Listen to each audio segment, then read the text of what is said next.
Hello everybody, I hope everyone doing absolutely fine. আজকের ভিডিওটা একটু অনেকের জন্য একটু ফানি হতে পারে, বাট আমার কাজ হচ্ছে কি আমি যেসব ইন্টারেস্টিং রিচার্জ পেপারগুলো পড়ি ওগুলো হচ্ছে আপনাদেরকে জানানো। সো আমি রিসেন্টলি একটা রিচার্জ পেপার পড়লাম। রিচার্জটা করা হচ্ছে ইউনিভার্সিটি অফ মিশিগান থেকে।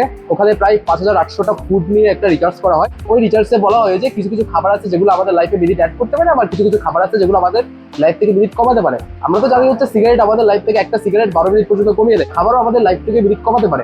আপনি যদি রেগুলার বাদাম খান তাইলে এই বাদাম আপনার লাইফে প্রায় 25 মিনিট পর্যন্ত অ্যাড করতে পারে। একটা কলা প্রায় 13 মিনিট অ্যাড করে আমাদের লাইফে, আর একটা আপেল আমাদের লাইফে 12 মিনিট অ্যাড করতে পারে। একটা অরেঞ্জ প্রায় 8 মিনিট অ্যাড করতে পারে আমাদের লাইফে। টমেটো খেলে আমাদের লাইফে 3 মিনিট পর্যন্ত অ্যাড হয়। এবার আসে হচ্ছে ডেঞ্জারাস খাবারগুলোতে। একটা নর্মাল পিজা আমাদের লাইফ থেকে প্রায় 8 মিনিট পর্যন্ত কমাইতে পারে। একটা বার্গার আমাদের লাইফ থেকে 9 মিনিট পর্যন্ত কমিয়ে দিতে পারে। একটা 250 ml কোকা কোলা আমাদের লাইফ থেকে প্রায় 12 মিনিট কমিয়ে দিতে পারে। সবচেয়ে ডেঞ্জারাস খাবার হচ্ছে হটডগ।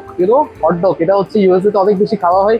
এটা প্রায় আমাদের লাইফ থেকে 36 মিনিট পর্যন্ত কমা দিতে পারে। ওই রিসার্চে আরো বলা হয়েছে যে আপনি যদি বয়েলড খাবার প্লাস হচ্ছে আপনার শাকসবজি, যেসব খাবারগুলো অ্যাকচুয়ালি তেলে ভাজা হয় না, এই টাইপের খাবার খান, ডাল হইতে পারে, স্টিম রাইস হইতে পারে, তারপর হচ্ছে ভেজিটেবলস হইতে পারে, এই খাবারগুলো আমাদের লাইফে মিনিট অ্যাড করে। ওকে, সো এই ইনফরমেশনটা যদি ভালো লেগে থাকে তাহলে অবশ্যই পেজটাকে ফলো করবেন। আর আপনি যদি এই ভিডিওটা ইউটিউবে দেখে থাকেন তাহলে অবশ্যই ইউটিউব চ্যানেলটাকে সাবস্ক্রাইব করবেন। আর হ্যাঁ, এই ইনফরমেশনটা অ্যাকচুয়ালি অনেক বেশি ইন্টারেস্টিং, আমার মনে হলো যে আপনাদেরকে জানানো উচিত। সো আপনারাও যদি চান যে মানুষকে জিনিসটা শেয়ার করতে, আপনার প্রিয়জনকে জানাতে, তাহলে অবশ্যই ভিডিওটা শেয়ার করতে পারেন। That's it guys.